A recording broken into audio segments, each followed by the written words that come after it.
নমস্কার। বিশ্বকবি রবীন্দ্রনাথ ঠাকুরের শুভ জন্মদিনে কবির কলমে কবিকে শ্রদ্ধা নিবেদন করছি। কবিতার নাম আমি। আমারই চেতনার রঙে পান্না হলো সবুজ, চুনি উঠল রাঙা হয়ে।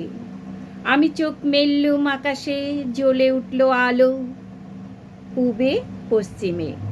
গোলাপের দিকে চেয়ে বললুম সুন্দর, সুন্দর হলো সে।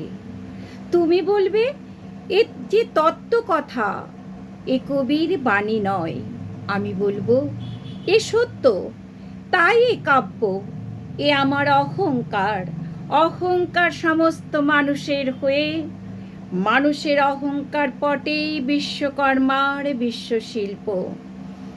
তত্ত্বজ্ঞানী জপ করছেন নিঃশ্বাসে প্রশ্বাসে, না না না, না পান্না না চুনি, না আলো না গোলাপ, না আমি না তুমি। ওদিকে অসীম যিনি, তিনি স্বয়ং করছেন সাধনা। মানুষের সীমানায় তাকেই বলে আমি। সেই আমির গখনে আলো আঁধারের ঘটল সঙ্গম। দেখা দিল রূপ, জেগে উঠল রস, না কখন ফুটে উঠে হলো হাঁ। মায়ার মন্ত্রে রেখায় রঙে, সুখে দুঃখে। একে বলো না তত্ত্ব, আমার মন হয়েছে পুলকিত। বিশ্ব আমির রচনার আসরে হাতে নিয়ে তুলি, পাত্রে নিয়ে রং।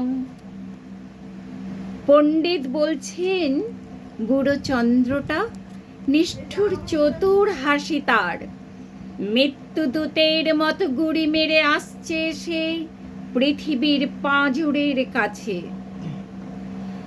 একদিন দেবে চরম টান তার সাগরে পর্বতে। মর্তকালের মহাকালের নতুন খাতায় পাতা জুড়ে নামবে একটা শূন্য, গিলে ফেলবে দিন রাতের জমা খরচকে। মানুষের কীর্তি হারাবে অমরতার ভান, তার ইতিহাসে লেপে দেবে অনন্ত রাত্রির কালি।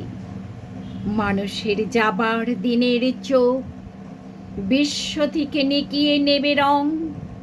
মানুষের যাবার দিনের মন ছানিয়ে নেবে রস। শক্তির কম্পন চলবে আকাশে বাতাসে, জ্বলবে না কোথাও আলো।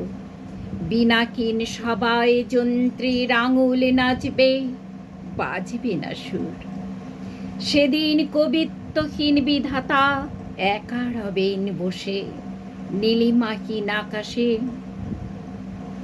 ব্যক্তিত্ব হারা অস্তিত্বের গণিত তত্ত্ব নিয়ে তখন বিরাট বিশ্বভুবনে দূরে দূরান্তে অনন্ত অসংখ্য লোকে লোকান্তরে এ বাণী ধ্বনিত হবে না কোনোখানে, তুমি সুন্দর, আমি ভালোবাসি। বিধাতা কি আবার বসবেন সাধনা করতে?